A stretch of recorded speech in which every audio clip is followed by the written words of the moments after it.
All right, class. First off, as always, good day. I'm glad you're here.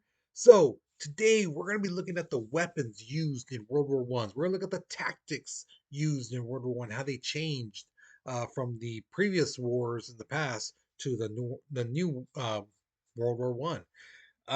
Also, excuse me, we're going to be looking at some inventions that were created that were used in war for the first time and the improvement of some weapons. Okay, so last lesson was about the how World War One started.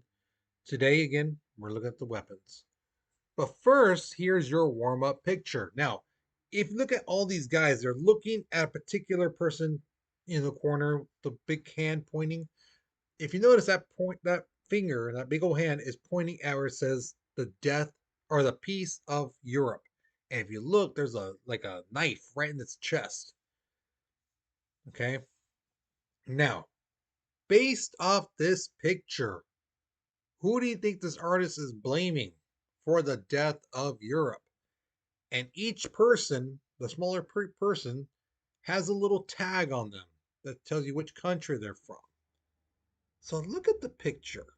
Look what everyone's doing, and tell me, who do you think this? According to this picture, who do you think started, or who do you think ended the peace of Europe? Okay, so pause the video, write your response, okay, because we're moving on in three, two, one. So during World War One, the new system of fighting had changed completely back from the days how it was like 30, 40 years ago. Basically, these guys used to stand shoulder to shoulder, walking with their guns right into the middle of the field, and they would face their enemy. They'd point their gun, shoot. While they reloaded, the enemy would shoot at them, and they would basically trade shots, bullet for bullet, things like that. Cannonballs would be flying over their heads, or hitting them right in the face, or right in the gut, or skipping right in front of them. And they had to stay there throughout this whole time. This was known as the gentleman's way of fighting. You take your shot, I take my shot. Your side is shooting cannons, my side is shooting cannons. Things like that. Um, but now, like you see in that bottom picture, soldiers were now doing more guerrilla tactics, guerrilla warfare tactics, hiding in trenches, going behind the trees and rocks and things like that. Because who wants to get shot? you know? So, yeah. So, this is the first war that really was fought on land, sea, and air. Okay, and like I mentioned in the beginning parts, new inventions and improvements to old weapons really kicked up the death count in this war. In total, there were about 9 to 10 million dead soldiers. There were about 21 million wounded soldiers. And because this war is fought on different fronts, you know, throughout Europe, the total number of civilians, people who were not soldiers, just average Joes, that died was close to 10 million people. So just as many civilians died as soldiers died. And the reason why they died is either from direct contact with the war, kind of like a wrong place, wrong time. They caught in the crossfire type of thing. Um, Starvation, because again, they couldn't get food, stuff like that, and or diseases, because disease was rampant, you know. Just a little fact that I found very fascinating. In both France and Germany, 80% of the guys from 15 to 49 were dead when the war ended. So think about this, for every five guys, four of them were dead and only one survived. For every five guys. So yeah, it was pretty bad. So let's go ahead and talk about land fighting first. There were some new inventions and improvements to old weapons and new tactics used. We talked about the gentleman's way fighting, now the trench fighting. But one of the inventions, or one of the tools that was used that changed, was the repeater rifle. Because back in the day, they used to have bolt action. Okay, bolt action, if you don't know, is basically when you get the gun, you pull it back, the chamber would come out, and then when you turned it, the bullet would then the next bullet would come in, and you would slide it back, put the latch back, aim and shoot. So you could reload as fast as you could move the bolt action. Boom, boom, boom, boom. Things like that. Um, Problem is this: it took some time, and again, some people are faster than others. Some people try to hurry too much, and sometimes the casing wouldn't come out all completely, so it might get jammed and stuck, and they would have to like kind of pull back on the bolt, action thing, just the lever thing, and just pull. And yeah, it sometimes if you went too fast, it you know caused problems. But now the repeaters had spring-loaded rifles. So basically, when you pulled the trigger, this little spring went back and shoot, hit the hammer, and the bullet would go back or shoot out. Um, so you could just basically now instead of you know taking the lever back and some of that, now you just worried about your trigger finger, da da da da. Um, and then you could just put another clip in, and there you get you have another like 5 6 bullets. There you go. Also, all the bullets now basically had the primer and the powder in the casing. So you don't have to worry about packing in the primer, packing in the powder, putting the bullet in, some of that. You have to worry about that. They were already made that way, and you could just put the clip in and boom, boom. So it made shooting the gun a heck of a lot quicker than it was like 40 some years ago, 50 some years ago. Now, because of that, an old tactic way of fighting, it was now obsolete, and that's cavalry. Cavalry is when they have soldiers on horses. Now, like I said, it back in the old musket days and some of that, it took 20 seconds to load up a gun. And I don't know if you've ever seen a horse run, but they can go a long distance in 20 seconds. So back when the muskets days were around, cavalry was important. It was vital. But now in the repeater rifle era, when these guys just had spring loaded, could shoot a gun like that, these horses got killed. Millions of horses died in combat, and they were just there on the battlefield, no man's land. Um, and another reason why they died, besides the rifles, was the next invention, the machine gun, the heavy machine gun. And a student asked me, didn't they have like machine guns back in the day before this time? Yeah, they did, but they would need like a wagon to move it, you know, because the Gatling gun was a big gun. It was heavy. And, a person couldn't carry it around that far, because it was a large gun. But now these Maxim, the Hotchkiss gun, yeah, weighed 30 to 40 pounds. They could carry that around, a lot more than a 300, 200-pound gun, So, yeah. And here's the thing, too, about those guns, the Maxim and Hotchkiss gun. And this is what I was studying students in class. If you watch movies, you'll see these guys just, you hold down the button, And the thing is, that's not how those guns worked. Okay. Could you hold down the button and a bunch of bullets shoot out? Sure, you could. But certain things happen. The feeder would have to hurry, make sure everything was lined up and good and didn't get tangled up. The bullets didn't flip. The other thing is that gun got really hot, and the barrel is nice and straight, so the bullets can just shoot right out of the barrel and things like that. But if it got hot, then it would start to bend.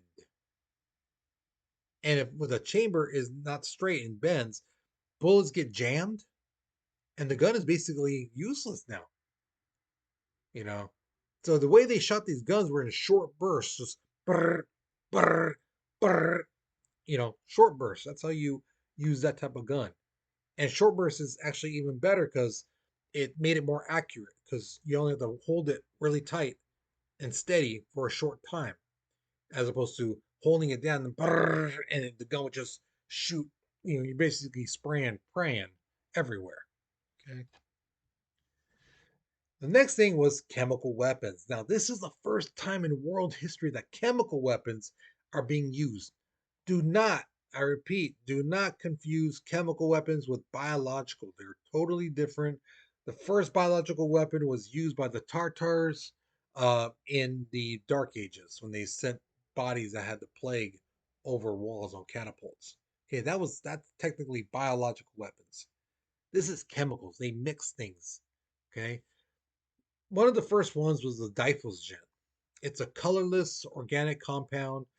It's um it's easily condensed to a liquid, which can harm you, but it's more effective as a gas, and it does a lot of damage that way. But it does not hold a candle to the next one, which is mustard gas. Mustard gas is a chlorine gas.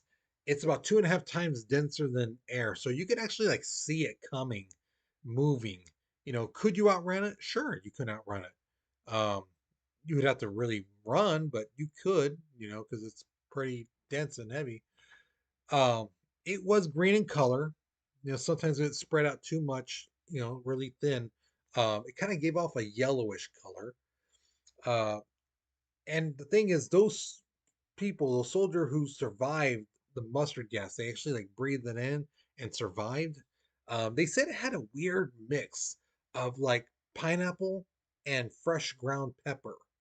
So if, say, during Easter break, somebody in your family is making like pineapple upside down cake and they have the juice, pineapple juice, get some fresh ground pepper, mix it in a little bit, shake it around, and smell it. That's how mustard gas smelled like to those guys.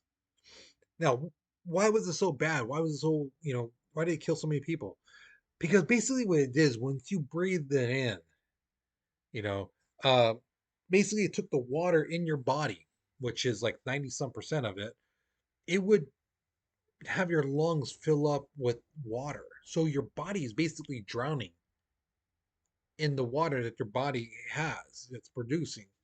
Um, and so you basically drown in a sense. And if you didn't, die that way, you would have permanent lung damage. The tissue in your lungs be scarred, um, be disabled in some way or another. And again, a lot of people died. Now, if you're one of the fortunate ones that the smoke got in your eyes, you breathe it a little bit, but you're able to get away, and um, you could expect a lot of coughing. Your lungs are probably scarred. You'd be like, like that, just because again, your lungs, which is like a sponge, is torn. It's ripped. It's bad. Vomiting, that was almost guaranteed. You would be just throwing up whatever you had in your stomach.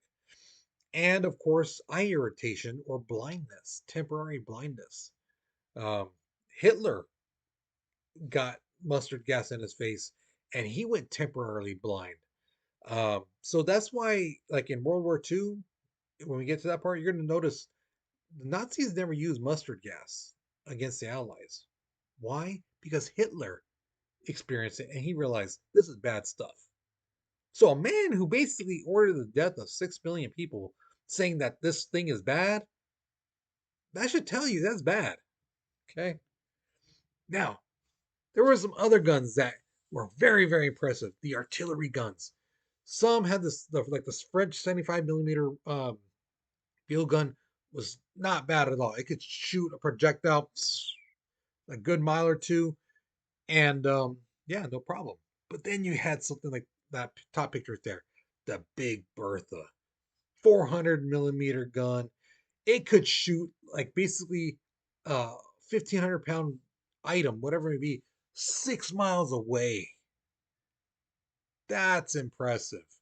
All right.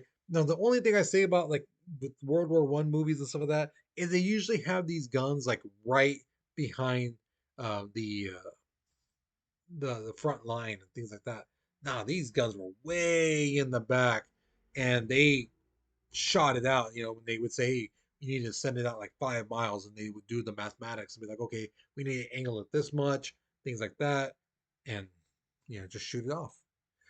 Now, shooting it off also too, sometimes those projectiles would not explode. Like you see in that bottom picture, you see a little thing sticking out of the tree. That's one of the bombs. And sometimes people would grab them in when they didn't explode in fields and in trees and stuff like that. People would grab them thinking like, "Oh, what's this?" And then it would blow up and explode. So yeah. The last thing, which was a new invention, was the tanks. Tanks were first introduced in World War One, but they were mainly used for a supportive role, to kind of hide soldiers as they go through no man's land and things like that. Problem was, if you played the game Battlefield One, you would know this, that the tanks were not very good. They were pretty bad. They broke down all the time. If you were going through no man's land and you hit a hole, like a explosion hole, the tank would fall in and you couldn't get it out. It was hard to get it out of those bomb holes because they were pretty steep. You know, they weren't really like long, curved, and things like that. No. So tanks got stuck. They broke down all the time. They were hard to maneuver. Sometimes if the bullets caught it just right, they would actually penetrate through the tanks and things like that. So yeah, not too effective. Now battleships. These big battleships for war were called dreadnoughts, and they had large guns that could do a lot of damage to enemy battleships. And they had lighter guns that they could use on like submarines and things like that. Now, there were some big battleships known as dreadnoughts, super dreadnoughts, by the way. And these things were bigger, faster. They had like 10 armor piercing guns, again, to shoot at other battleships and things like that. And then they would have 5 turret guns. So basically, there's saw soldiers running around on top of a ship. They could just, shoot them down.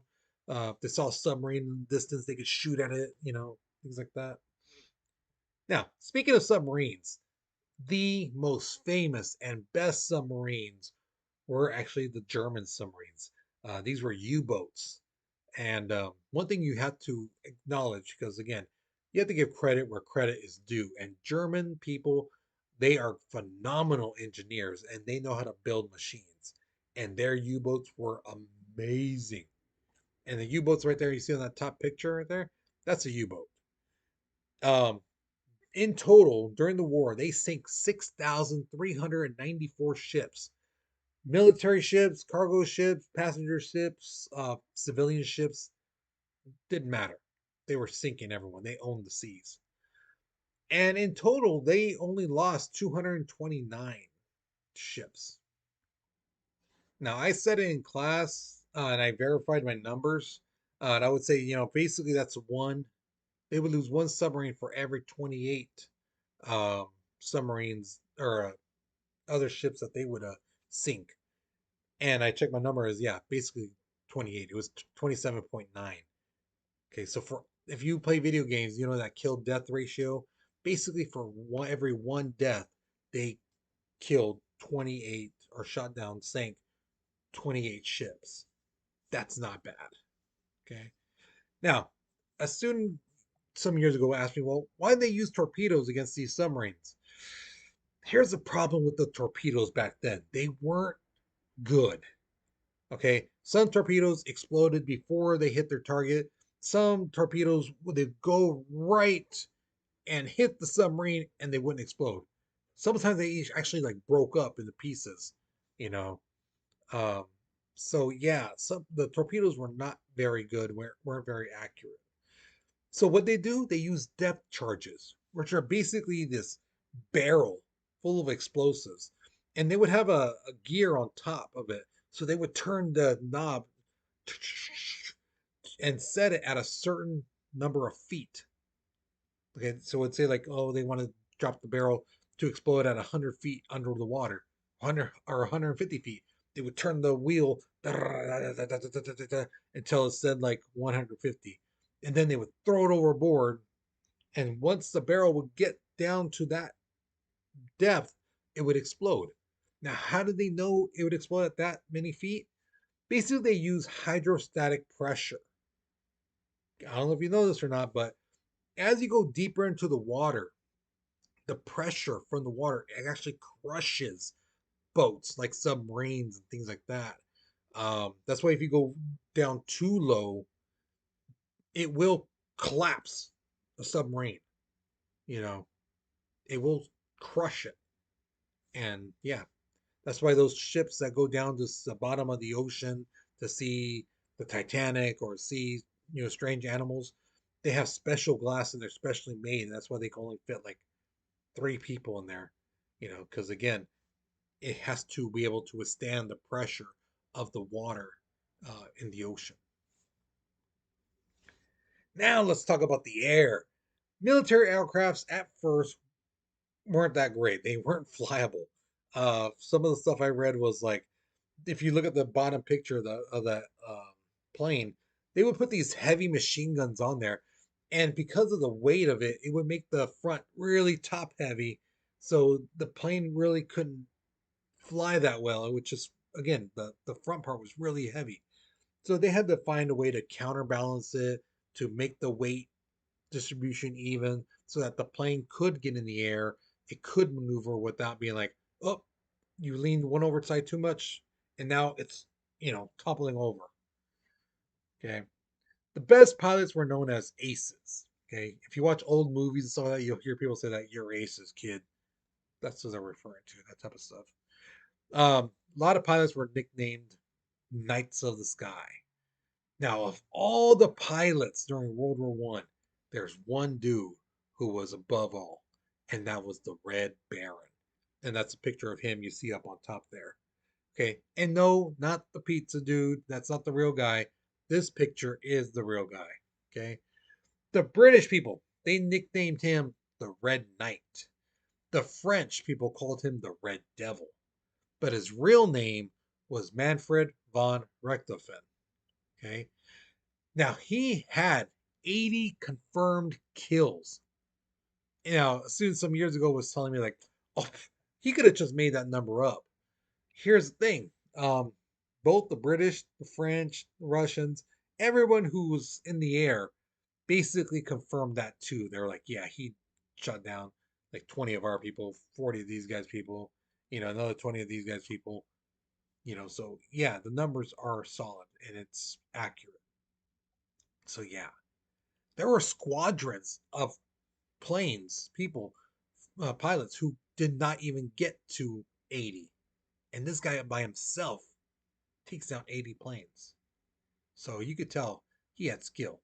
And his squadron, his people who followed him, the other German flyers, they were known as a flying circus because they were so coordinated and they knew what each other was going to do. And they could just, it just looked like acrobats, and they could maneuver around in the sky and not hit each other, get close, but never hit each other, so yeah.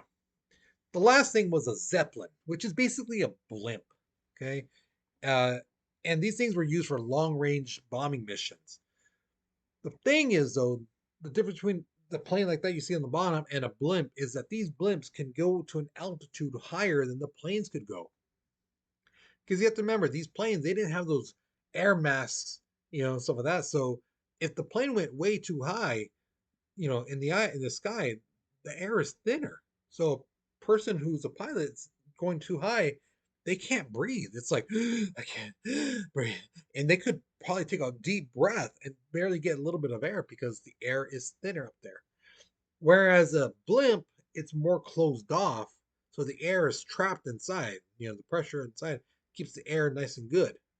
Okay, so they can breathe fine. Um, the blimp was filled with hydrogen, which is, of course, lighter than air, and the shape of it was maintained because of the steel frames of the blimp. Now, most cars back then could go maybe 25, 35 miles an hour max.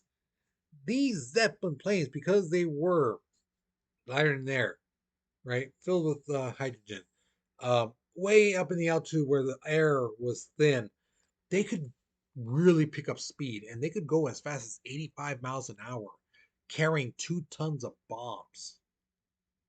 So yeah, these things can move pretty fast. And then again, they were so high in the air that planes couldn't reach them and bullets down at the ground level couldn't reach them. So pretty effective. Now, here's my question to you. If you had to choose between fighting in the air or in the middle of the ocean, which one would you choose and why? Don't forget the why, okay?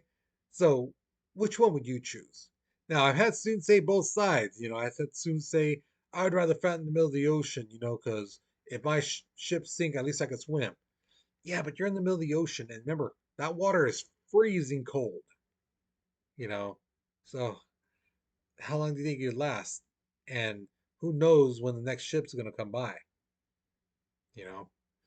And if you're, oh, I'm going to be in the air, I'll just jump out. If my plane gets destroyed or whatever, I'll jump out with a parachute. Cool. But here's the thing, those dogfights were usually near battlefields. So if somebody's on a parachute coming down, you know, do you think the enemy's going to look up and go, oh, we should just let them drop? Or do you think they're going to look up going, hey, hey, that's not our guy. Let's shoot him. Yep, target practice, you know? So, yeah, as one student said it earlier today, you can't win either way. Exactly. So, which one do you think is like, which poison doesn't sound as bad, in your opinion? Okay. So, think about it, write your response. Okay. Once you finish this question, you're done with this lesson. So, hopefully, you learned something new. Hopefully, you enjoyed it. So, with that being said, guys, you take care, you be safe, and I'll see you guys later. Okay.